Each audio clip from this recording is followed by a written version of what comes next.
Bonjour à tous et bienvenue dans ce journal. Cérémonie symbolique pour pointer du doigt les communes hors la loi. Les boudins d'or se tenaient hier soir à Beson. Après plusieurs rallyes, le collectif départemental du logement a fait preuve d'imagination et d'humour pour dénoncer les villes ne respectant pas la loi SRU. Cette loi, dite Boutin, impose aux communes de plus de 1500 habitants d'avoir au minimum 20% de logements sociaux.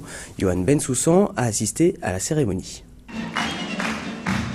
Musique sur scène et sourire dans la salle, les deux élus d'Argenteuil et Beson peuvent savourer leur nouveau coup médiatique.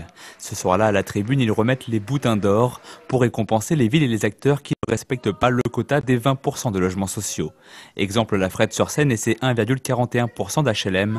Le plus mauvais élève du département est donc une cible de choix pour se moquer du maire des Verts droite, Maurice Chevigny. Tu vois maman, j'ai résisté, tu peux être fière de moi. Bien sûr, j'aurais pu faire construire des tas de logements sociaux pour atteindre le seuil des 20% de la loi SRU. J'ai résisté, je ne l'ai pas fait. Parmi les gagnants de cette soirée, Parmain, Frépillon ou encore Enghien-les-Bains, des villes hors la loi pointées du doigt par le collectif départemental du logement. Qui savait que la loi de SRU n'était pas respectée auparavant dans le département? Qui le savait? Personne. Ensuite, quelles étaient les villes qui ne construisaient pas de logements sociaux? Qui les connaissait avant? Personne. Simplement porter à la connaissance de l'opinion publique l'ensemble de ces éléments, c'est déjà quelque chose, c'est déjà de faire avancer. Aujourd'hui sur le Val d'Oise, 25 communes de plus de 1500 habitants ne respectent pas la loi SRU. Selon les chiffres du collectif, il manquerait 6000 HLM pour répondre aux 30 000 demandes toujours en attente. Face à cette urgence, le collectif dénonce ces villes qui préfèrent payer des amendes plutôt que construire. Dans cette affaire-là, quand on veut, on peut. C'est pas peut-être toujours simple, mais dans la pratique, ce qu'on constate à chaque fois, c'est que dans des villes qui soi-disant n'ont pas de place, eh bien les promoteurs privés, eux, arrivent à trouver des terrains, des espaces pour construire de l'accession à la propriété. Donc ce que les promoteurs privés font, les communes et les bailleurs sociaux pourraient tout à fait le faire. Je pense que c'est d'abord une question de volonté politique et c'est d'abord d'assumer et de porter une volonté de mixité sociale. Pour continuer à mettre la pression sur ces communes, le collectif assure que cette cérémonie se déroulera chaque année. Des récompenses parodiques auxquelles aura échappé la ville de Taverny et son maire Maurice Boscavert. Sa commune vient tout juste de passer la barre des 20%, un effort salué par un prix spécial du jury. Et vous trouverez plus de détails sur la cérémonie sur veonews.fr avec notamment le palmarès complet et la réaction d'un des maires fustigés hier soir, en l'occurrence l'édile UMP d'Enghien-les-Bains, Philippe Sueur. La colère gronde au sein de la branche départementale de l'association pour adultes et jeunes handicapés. 50 des 900 salariés de la page 95 doivent être licenciés. La faute à un plan social débuté en juin 2008 et à la suite d'un déficit de trésorerie avoisinant les 3 millions d'euros. Les employés s'étaient donné rendez-vous hier soir devant le siège de l'association à Daumont pour faire entendre leur voix. Le reportage de Fabien Madigou.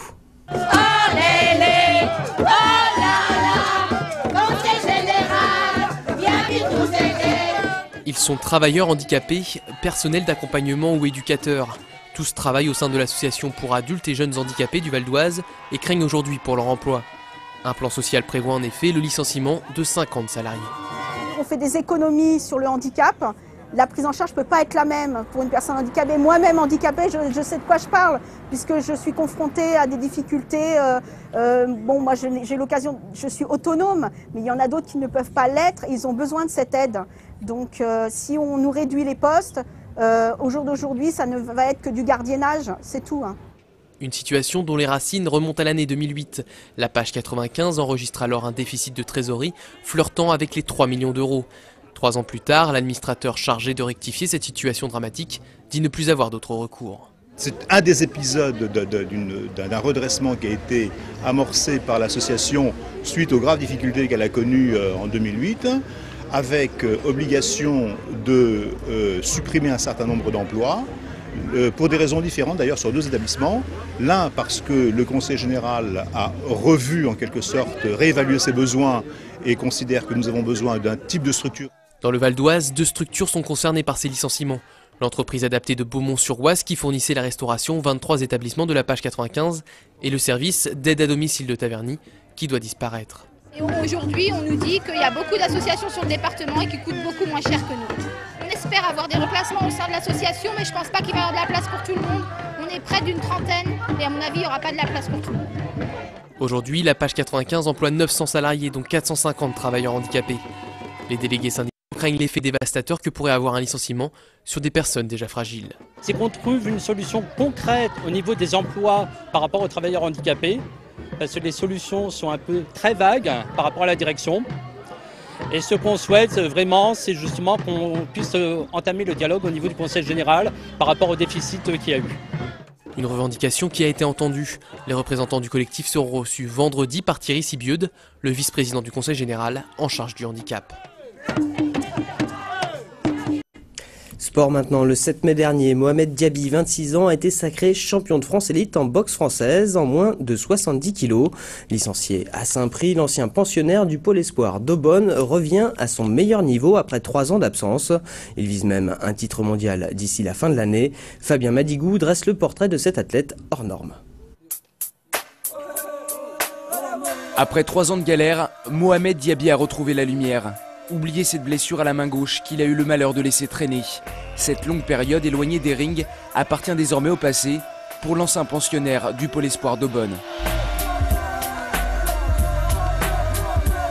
Le médecin il dit qu'il faut ralentir un petit peu, lâcher le pied de la pédale, arrêter de boxer. C'est clair, c'est difficile, mais bon, après une petite période de convalescence, je me suis remis tout doucement à l'entraînement avec pour objectif de devenir champion du monde. Mais avant de viser le titre mondial, Mohamed Diaby a procédé par étapes. À force de précaution et de rigueur, le boxeur de Saint-Prix est revenu à son meilleur niveau. Un travail de longue haleine, mené avec ses proches et notamment son grand frère Youssef, qui lui a fait découvrir la boxe française à l'âge de 11 ans. C'est pas fort déjà, je vais commencer par le mental, la longe, il arrive à se dépasser à tout moment. Point faible, bon, on ne fera pas beaucoup à exagérer, mais bon, voilà, des fois, ça arrive dans un combat, peut-être dans un autre, on a une petite baisse de régime. Je me suis investi, jamais à contre-cœur, j'ai mis les gants, car envers la vie, j'ai de la rancœur, ok. Et quand je pomme dans la sauce, ça crie. Normal, j'ai remplacé ta tête par les pas. Pour son retour à la compétition, Mohamed n'a pas fait de détails. 4 combats de poule et autant de victoires avant la limite. La demi-finale se passe également sans encombre. Il faut attendre la finale des championnats de France élite pour voir le natif d'Épinay-sur-Seine être poussé dans ses retranchements. Mais ses qualités physiques et mentales auront raison de son adversaire dans la dernière reprise. Je suis longiligne, j'ai une bonne allonge, donc en général les tireurs ils utilisent leur allonge, comme il faut beaucoup de technique, beaucoup de souplesse. Donc c'est vrai que j'ai des prédispositions pour faire de la boxe française. Mais après il y a aussi la rage de vaincre aussi, je suis un combattant. Hein. Cette renaissance sportive, Mohamed l'a mise au service du club de Saint-Prix qu'il a rejoint voilà 2 ans. S'il porte les couleurs saint-priciennes en compétition, le poids mi-moyen se mue aussi en entraîneur de choix tous les lundis. Dans son sillage, la structure valdoisienne a pris une nouvelle dimension, passant de 15 à 90 licenciés. C'est la première année qu'on a un titre et Mohamed avait notamment mené même carrément une petite équipe de 4 jeunes qui ont remporté 4 Coupes de France cette année. Donc non seulement il nous a ramené son propre palmarès, mais il a formé des jeunes, il les a emmenés en compétition et ramené des victoires. Fort de son 2e titre de champion de France élite après celui décroché en 2007, Mohamed Diaby a déjà les yeux rivés vers les qualifications pour les championnats du monde qui auront lieu à Milan au mois de juin. Une étape décisive avant de penser au titre suprême. Puissance colorée et lyrisme, son œuvre exprime avec force la joie de peindre. Arlette Lemort était de passage au musée Utrillo de Sannois pour une exposition intitulée « Le goût du bonheur ». Nous l'avons rencontrée, elle nous parle de son inspiration à travers ses voyages et de la couleur omniprésente dans son œuvre. Brice Partinelli.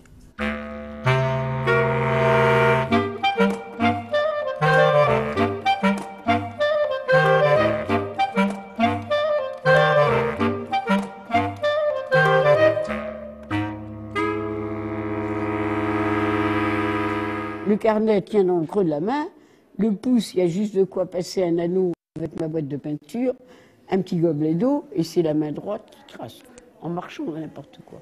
Donc je ne sais pas aborder une surface autrement que par un croquis ou par un projet. On est des voyeurs, peut-être un peu plus, avec une perception un peu plus développée que dans le public, mais on réagit de la même manière, on a les mêmes plaisirs, les mêmes déplaisirs.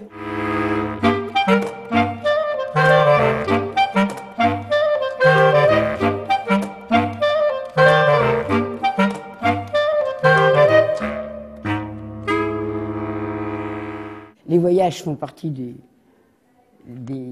découvertes. La vision peut être excitée par certains spectacles, tels que le Guatemala, Athènes et la mythologie, tels que la Bretagne et sa marée noire, tels que partout il y a à voir. Mais se mettre à table autour de bouteilles de vin, c'est aussi un voyage.